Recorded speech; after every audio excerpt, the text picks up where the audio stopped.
Foi um total de 167 famílias entrevistadas.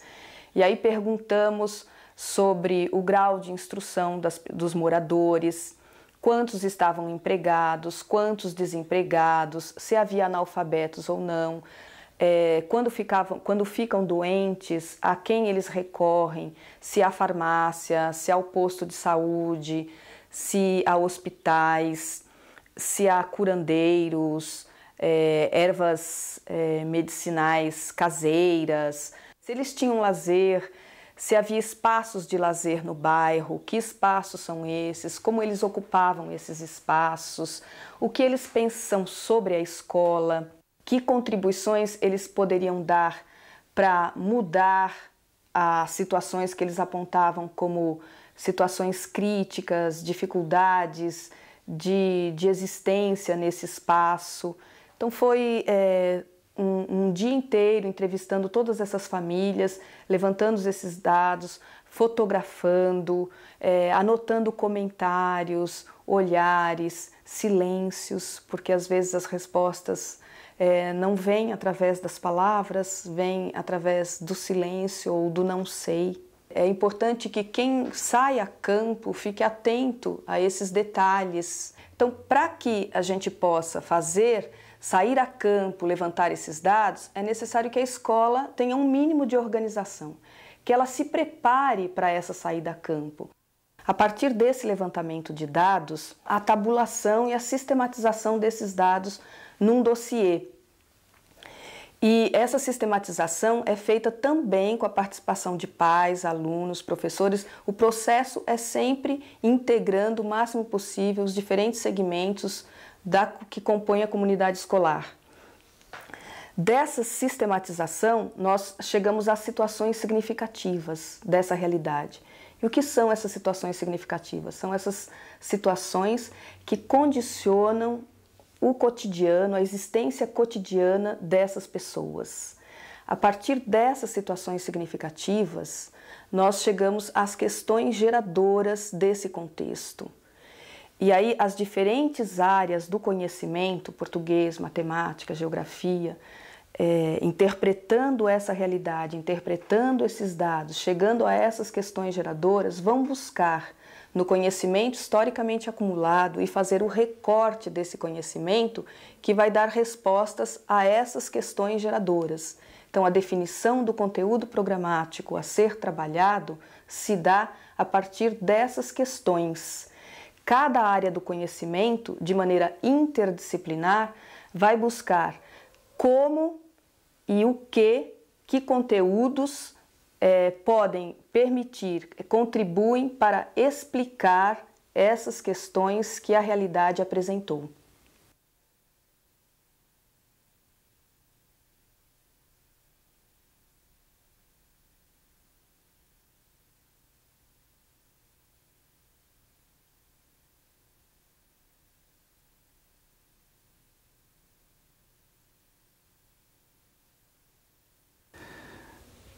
Eu fui professor de História e Filosofia da Educação durante 22 anos. E durante esses 22 anos fui anotando, como todo professor faz, as coisas mais bonitas que aprende e tal. E nesse percurso todo eu fui anotando definições de educação. Eu sempre fui curioso disso.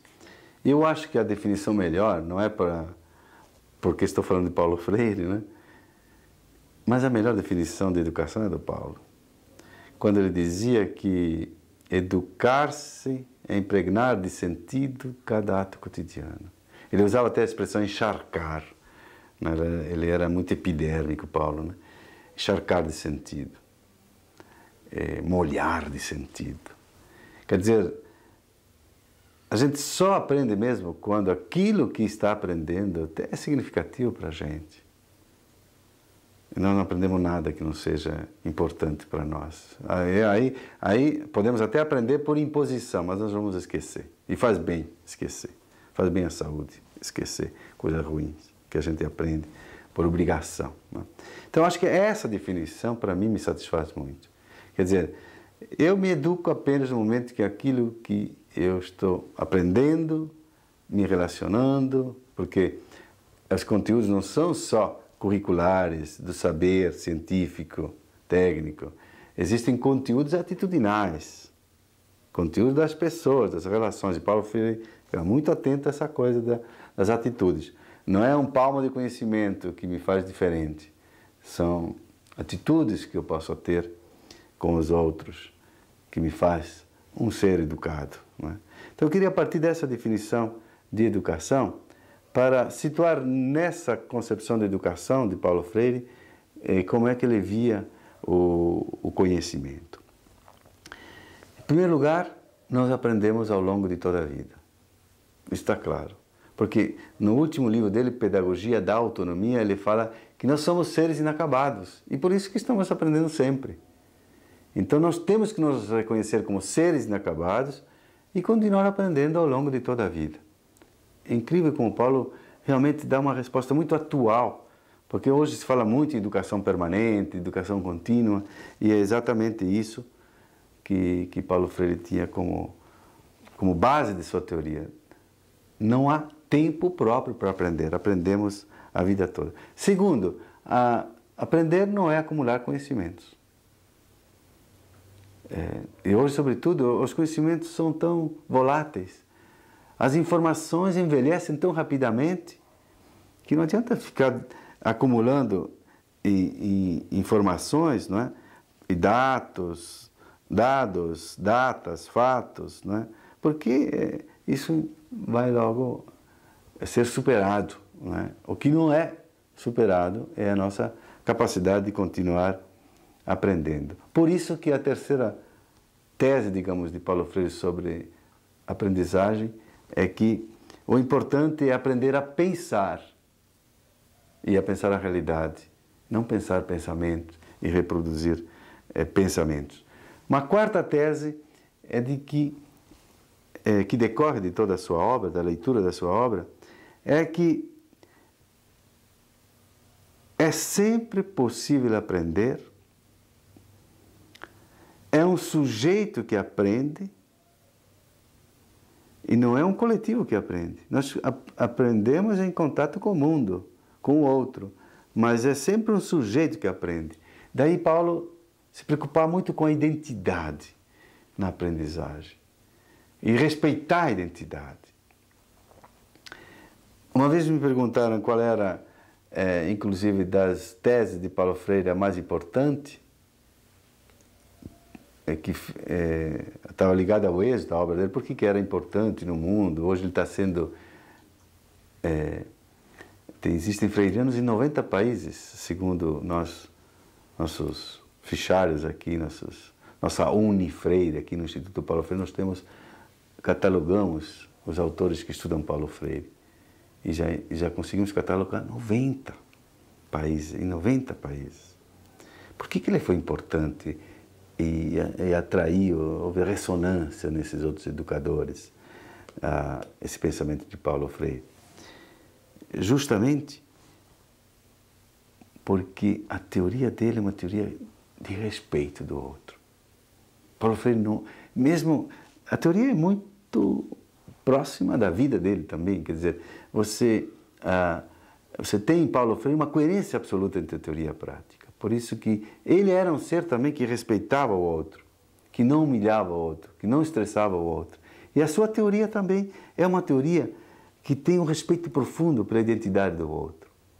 E hoje, nesse momento em que existe tanta dificuldade de diálogo no mundo, né? Porque há guerras, há todo um conflito que está se armando no mundo o tempo todo, parece que estamos sempre querendo encontrar um inimigo e separando o bem do mal. E Paulo Freire nos dá uma teoria que nos orienta, que é a teoria do diálogo, do respeito pelo outro. Então, o aprendiz é um sujeito e tem que ser respeitado na sua própria identidade. Se ele não tem identidade, se não tem autoestima por ele mesmo, dificilmente ele aprende. Então, isso faz parte da teoria do conhecimento dele. E, finalmente, uma última tese. Só aprendemos quando aquilo que estamos aprendendo faz parte do nosso projeto de vida. A relação entre Paulo Freire, vida e conhecimento, em Paulo Freire é muito importante. Aprendemos, realmente, se a escola, de certa forma, prolonga o meu projeto de vida como estudante, eu consigo me identificar muito com a escola. A escola consegue ser prazerosa para mim e nesse prazer eu aprendo. Então, se educar é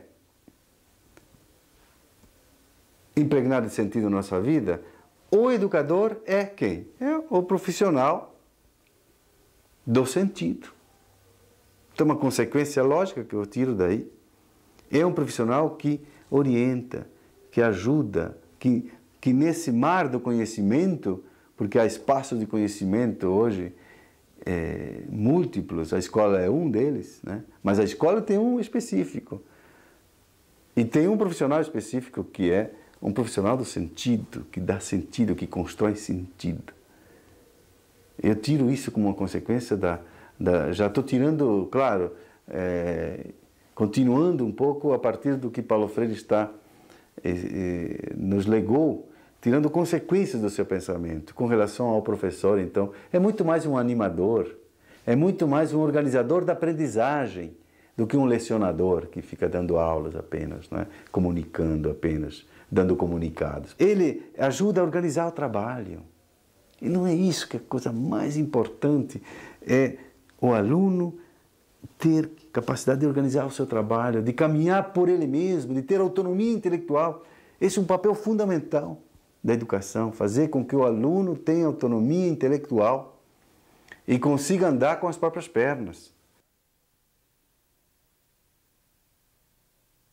Se a escola de Paulo Freire é uma escola cidadã, ela é uma escola que ensina para e pela cidadania. Isto é, para a cidadania, para formar um cidadão que controle o mercado, que controle o Estado, que diga a sua palavra, que participe profundamente da construção de uma nova sociedade. Portanto, o cidadão pleno, não um cidadão puro consumidor, como querem os neoliberais querem nos colocar, que um bom cidadão é aquele que controla os seus direitos de consumidor. Não é por aí. É uma concepção de cidadania muito restrita. É um cidadão plenos, que Paulo Freire defendia. Então, essa escola forma para a cidadania e pela cidadania, isto é, ela é cidadã, ela exerce a sua cidadania internamente, escolhendo seus dirigentes, tomando decisões de forma democrática através de conselhos de escola ou colegiados. Essa é a escola de Paulo Freire, a escola cidadã e a escola autônoma que ele definiu. O aluno, para Paulo, tinha que ser protagonista. Ele tinha que participar de tudo que diz respeito à sua vida e não receber as normas de fora. Infelizmente, eu acho que o sistema é o que mais segura a introdução dessas ideias nas escolas. Quer dizer, freia. Ela é um peso morto da história, esse sistema que nós temos. Um sistema arcaico, um sistema que não incita as pessoas para o aprendizado. Por isso que mais de 80% dos jovens, das crianças, não gostam de ir à escola, segundo a pesquisa recente.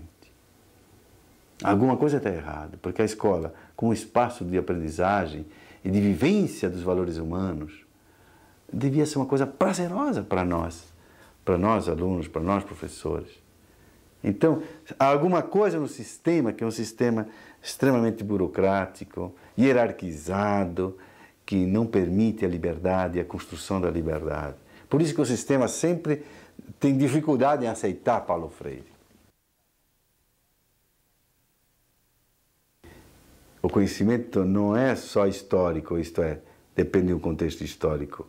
Não é só epistemológico, isto é, o conhecimento ele está ligado a uma ciência, uma teoria das ciências, né? Uma episteme, né? O conhecimento não é só lógico, isto é, ele está articulado por uma linguagem, ele é também dialógico. Isso Paulo Freire trabalhou muito, essa dialogicidade do conhecimento. E no diálogo a gente constrói e muda o mundo. Na opressão, na relação puramente unilateral, que a escola tradicional ela é sempre unilateral, de cima para baixo, e ela sempre procura incutir ideias, doutrinar. Ela é doutrinadora, a escola tradicional. É doutrinadora, ela quer formar gente, em vez de querer formar-se formando. É dialético. A dialética é revolucionária e transformadora. E Paulo Freire é um dos pensadores dialéticos. Não é? Quer dizer, ele leu Marx, ele leu Habermas, ele leu Gramsci. Claro que ele fez uma síntese própria. A contradição é o berço da mudança, o berço da liberdade, o berço da transformação. E a contradição se dá apenas quando existe diálogo. O conflito não exclui o diálogo gera conflito e o conflito pode gerar diálogo. E Paulo Freire trabalhou muito com essa relação de diálogo e conflito o tempo todo. E o conflito tem que ser humilde, tem que reconhecer que a gente só conhece um pouco da realidade e que a gente vai somando esses conhecimentos e aumentando o conhecimento. E aumentando e socializando esse conhecimento. Quer dizer, a revolução está exatamente nesse compartilhamento do mundo que exige solidariedade, diálogo.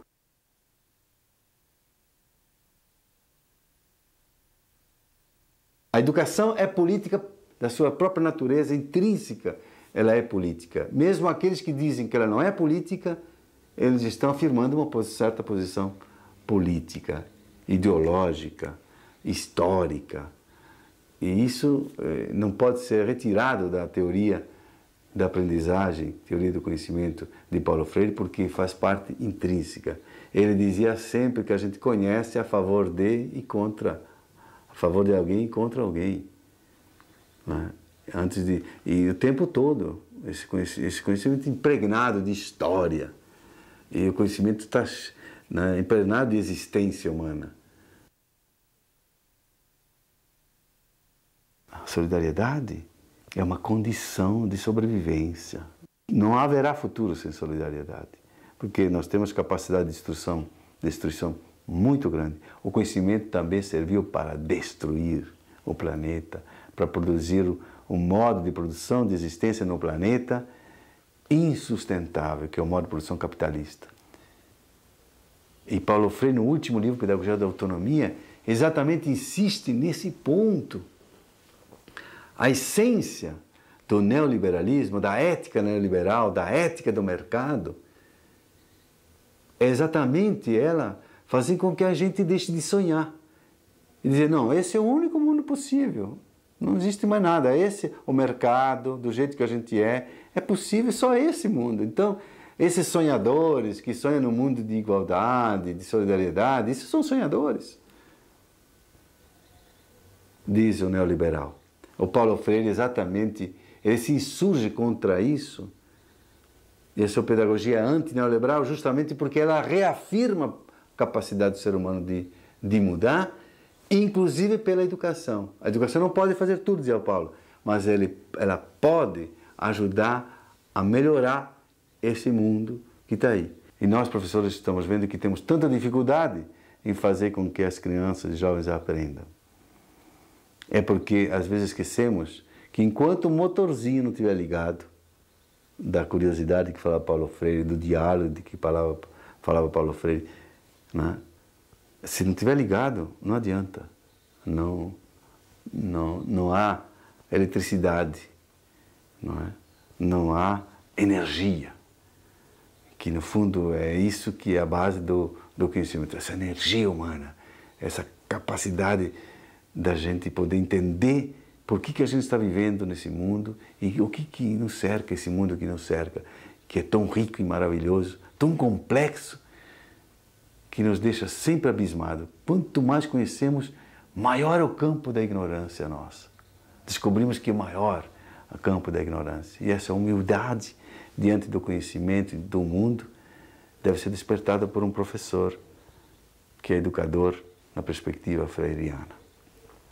Paulo Freire sabia que o nome dele era maior do que ele enquanto pessoa. Por isso que em inúmeras homenagens ele ia dizer o seguinte: eu agradeço a homenagem, mas eu estou recebendo essa homenagem porque defendo certas ideias, porque defendo a escola pública, porque defendo uma relação pedagógica generosa entre as pessoas, porque defendo uma causa. E é esta causa que vocês estão homenageando. O dia que eu abandonar a causa, vocês podem caçar o título de doutor honoris causa que eu recebo, o título, a homenagem que vocês estão me prestando. E eu acho que é isso que é muito importante em Paulo Freire. É a causa. E que está na pedagogia do oprimido. Escrita, foi a primeira intuição importante. Quando Paulo Freire pega o oprimido e coloca no palco da história, ele dá a vez e a voz que as elites nunca lhe deram na pedagogia tradicional. E é isso que é a nossa missão.